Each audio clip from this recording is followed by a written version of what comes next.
Hello guys, welcome back to our channel. അപ്പോൾ നമ്മളിന്ന് ഇവിടെ മാമിയുടെ വീട്ടിൽ പോയിട്ട് വരുന്ന വഴിയിൽ ഒരു പ്രത്യേക വഴി കൂടെ മാമ കൊണ്ടുവന്നു. അപ്പോൾ നോക്കിയപ്പോൾ അവിടെ ഒരു കൊക്കു, ആദ്യം താറാവെന്നാണ് വിചാരിച്ചത്, പക്ഷെ അത് കൊക്കായിരുന്നു. അതിൻ്റെ ചുണ്ട് കറുപ്പും ദേഹം ഫുൾ കറുപ്പും, ഇങ്ങനെ സീനായിട്ട് പോവുക കേട്ടോ ഞങ്ങൾ. പക്ഷെ നല്ല രസമുണ്ട്. അതിൻ്റെ ഒരു വെയിലും കൂടെ ആയതുകൊണ്ട് ഭയങ്കര ഇതായിട്ടിരിക്കുകയാണ്. യൂസ് പെട്ടെന്ന് കാടിൻ്റെ ഇടയിൽ കൂടെ പോകുന്നെന്നും പറഞ്ഞാണ് ഈ ഇലയിട്ട് അടിക്കുന്നത്. ഭയങ്കര കുഴപ്പമായിട്ടിരിക്കും. ഇപ്പം സൈഡ് ഫുള്ള് ഒരു പ്രത്യേക വിജനമായൊരു, പക്ഷെ നാല് ചുറ്റിനും ആൾക്കാരുണ്ട്. അതാണ് ഇതിൻ്റെ പ്രത്യേകത. നിങ്ങളിത് തോടൊക്കെ കടന്ന് പോവുക. അവിടെ ഒരു ആൻറ്റി തോട് കടന്ന് പോകുമെന്ന് പറഞ്ഞപ്പോൾ എന്നെ തുറിച്ച് നോക്കിക്കൊണ്ടായിരുന്നു പോയത്. എൻ്റെ സൈഡിൽ ഫുള്ളൊരു മഞ്ഞ കളറിലെ കുഞ്ഞു പൂക്കളായിരുന്നു കേട്ടോ. സൂപ്പറായിട്ടുണ്ടായിരുന്നു. ഞങ്ങളെല്ലാവരും കിടന്ന് നിലവിളിച്ചിട്ടാണ് പോയത്. കാരണം വെച്ചാൽ അവിടെ ആരും ഇല്ല. നമ്മൾ ബഹളം വെക്കുമ്പോൾ ആരും കേൾക്കാനും പോകുന്നില്ല. അപ്പോൾ നമ്മൾ കോപ്രായങ്ങളെല്ലാം കാട്ടിക്കൂട്ടിയിട്ടാണ് പോയത്. ഫ്രണ്ടിൽ മാമായും മാമിയും മഞ്ഞായി ഐതിനുണ്ട്. ഞങ്ങൾ അങ്ങോട്ട് പോകുമ്പോൾ കണ്ടാൽ നല്ലൊരു ഭംഗിയുണ്ട് കേട്ടോ ആ രണ്ട് ഭാഗവും കാണാൻ. പിന്നെ നല്ല ചൂടാണെങ്കിൽ പോലും ഓരോ കാട് കയറുമ്പോഴും നല്ല തണുപ്പുണ്ട്. നല്ല രസമാണ് കേട്ടോ.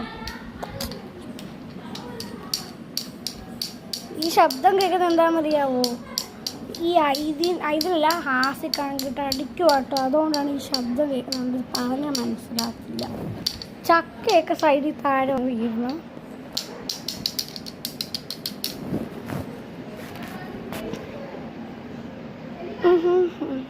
പിന്നെ ഗായ്സ് നല്ല ഭംഗിയുണ്ട് കാണാൻ.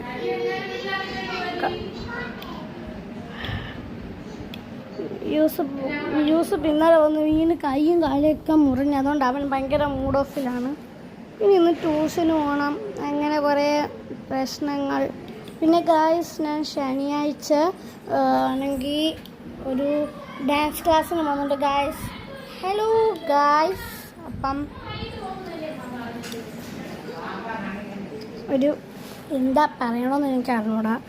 ആ സമയത്ത് ഞാൻ എന്തൊക്കെയോ കുറേ വളവളാന്ന് പറഞ്ഞു. പക്ഷേ ഇപ്പം ഞാൻ എഡിറ്റ് ചെയ്യാൻ വേണ്ടി വന്നിരുന്നപ്പം ആ വളവളാന്നൊന്നും വരുന്നില്ല.